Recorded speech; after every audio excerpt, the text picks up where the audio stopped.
दोस्तों नमस्कार। Sanjay farming teaching channel में आपका बहुत बहुत स्वागत है। इस समय चुनावी सरगर्मियां चल रही हैं और छठवें चरण का मतदान लोकसभा चुनाव 2024 के तहत संपन्न हो चुका है और सातवें चरण का मतदान हमारे पूर्वांचल के ज़िलों में है।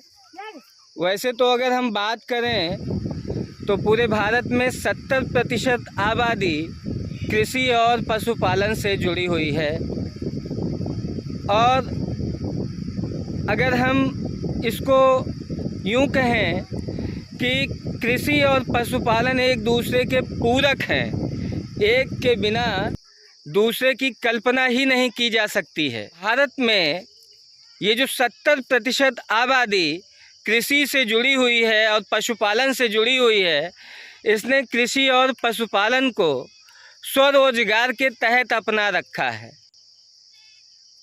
अब इस कृषि और पशुपालन के लोगों के स्वरोजगार में जब कभी भी थोड़ा सा भी प्रोत्साहन मिला है तो एक क्रांति आई है जिसको हम कह सकते हैं दूध क्रांति, श्वेत क्रांति। अगर हम तुलना करें दोस्तों, पिछले 10 वर्षों के शासनकाल की तुलना उसके पहले के 10 वर्षों के कांग्रेस के शासनकाल से करें तो हमें ये देखने को मिलता है कि पशुपालन के क्षेत्र में किसानों और पशुपालकों को इस मोदी सरकार ने पूर्ववर्ती सरकारों से अधिक सहयोग दिया है। मैं पूर्वी उत्तर प्रदेश का रहने वाला स्वयं एक किसान और पशुपालक हूँ। यद्यपि इसके पहले मैं विभिन्न राष्ट्रीय अखबारों में, हिंदी और उर्दू के अखबारों में पत्रकार और उपसंपादक भी रहा हूँ। देखने में ये आया है कि नरेंद्र मोदी सरकार की पूर्ववर्ती सरकारें जो गाय और भैंस पालन पर लोन देती थीं, उस लोन में सब्सिडी बहुत कम थी और ब्याज दर बहुत अधिक थी। आज पीएम मोदी ने भारत के गांव, गरीब किसान, खेत खलिहान के लोगों की समस्याओं को, ज़मीनी परिस्थिति को बड़ी अच्छी तरह से आकलन किया और उसके बाद उन्हें लगा कि अगर पशुपालन के लिए, गाय भैंस बकरी पालन के लिए लोन की राशि कुछ बढ़ा दी जाए, ब्याज दर घटा दी जाए, सब्सिडी बढ़ा दी जाए, तो इससे पूरे देश के किसानों और पशुपालकों को भारी संख्या में एक बड़ी राहत मिलेगी। इससे दुग्ध क्रांति भी आने की संभावनाएं प्रबल थीं और वैसा ही हुआ भी। अगर हम बकरी पालन की ही बात करें तो पूर्ववर्ती मनमोहन जी की सरकारें मात्र 20% सब्सिडी देती थीं और वो भी जाति विशेष को। जब 2014 में मोदी सरकार आई तो उसने बकरी पालन पर लोन की सब्सिडी बढ़ा करके 50% कर दी। परिणाम क्या हुआ? देश में बकरियों की संख्या बढ़ी। यदि बकरी पालन की बात करें तो मोदी सरकार ने बकरी पालन पर लोन की सब्सिडी ही 20% से बढ़ा करके 50% नहीं किया, बल्कि राशि भी बढ़ाया। आप 5 एकड़ पर 500 बकरियों को आप पाल सकते हैं। 1 एकड़ यूपी में जो 20 बिस्सा का बीघा चलता है उसके हिसाब से लगभग 1.5 बीघे का होता है।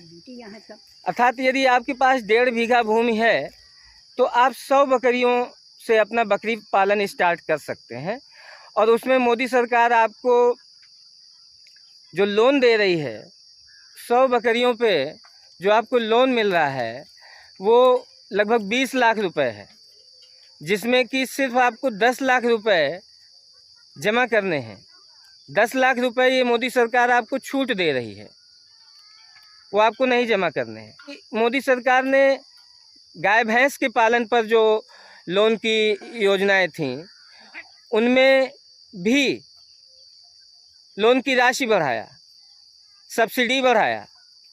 अब परिणाम सामने है, प्रत्यक्षम किम प्रमाणम। देश में 2014 के पहले जहां 10 करोड़ भैंस थीं, आज भैंसों की संख्या लगभग 18 से 20 करोड़ के बीच है।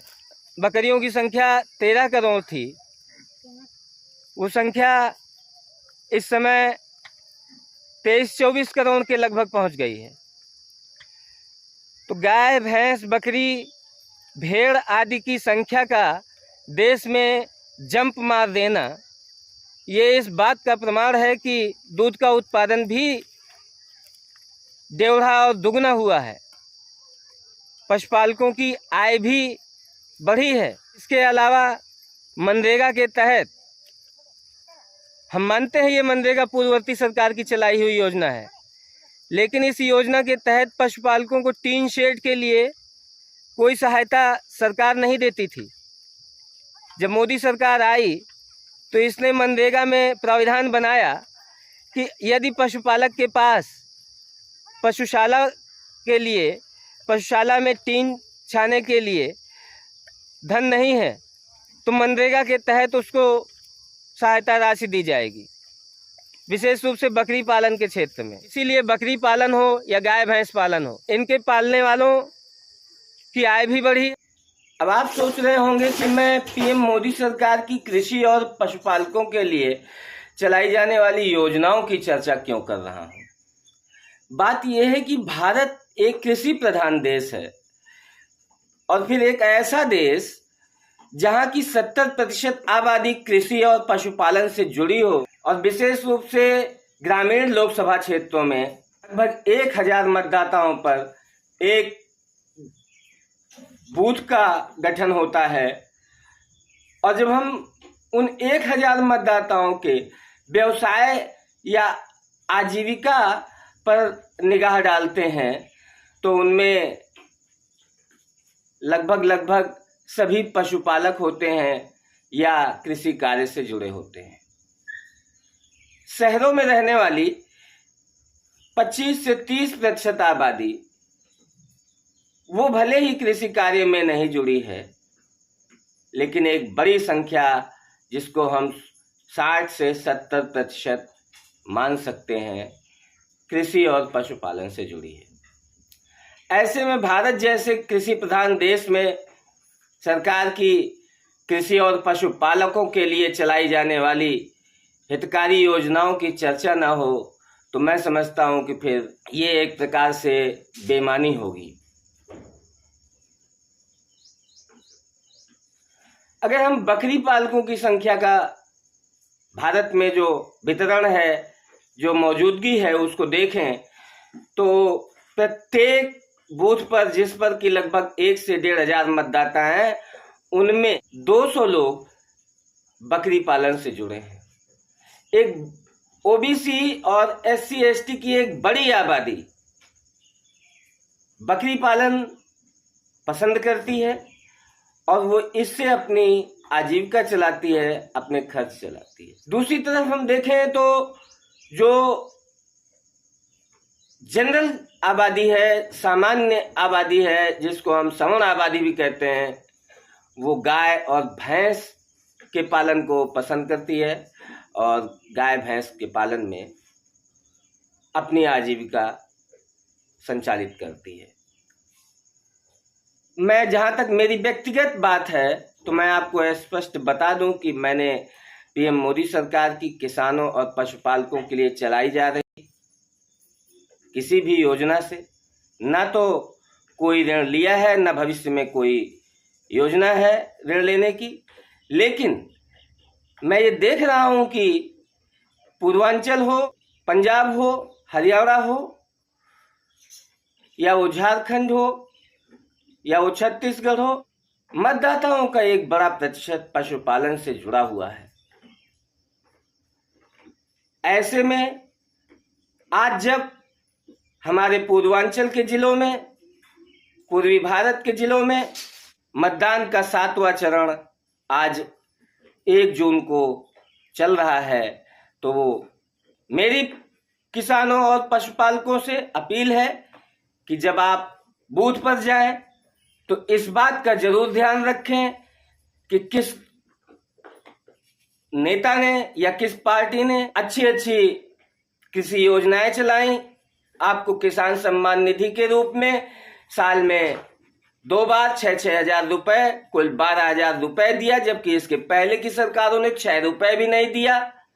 इस बात का भी ध्यान रखें कि किसने बकरी पालन हो या गाय भैंस पालन हो, उस पर आपके लिए सब्सिडी बढ़ाया, ब्याज दर कम किया, ऋण की राशि बढ़ाया। किसान और पशुपालकों को मोदी जी के कमल निशान का चयन कर लेना चाहिए, जिससे कि किसानों और पशुपालकों के लिए जो योजनाएं चल रही हैं इनकी निरंतरता तो बनी ही रहे, नई योजनाओं का भी शुभारंभ हो।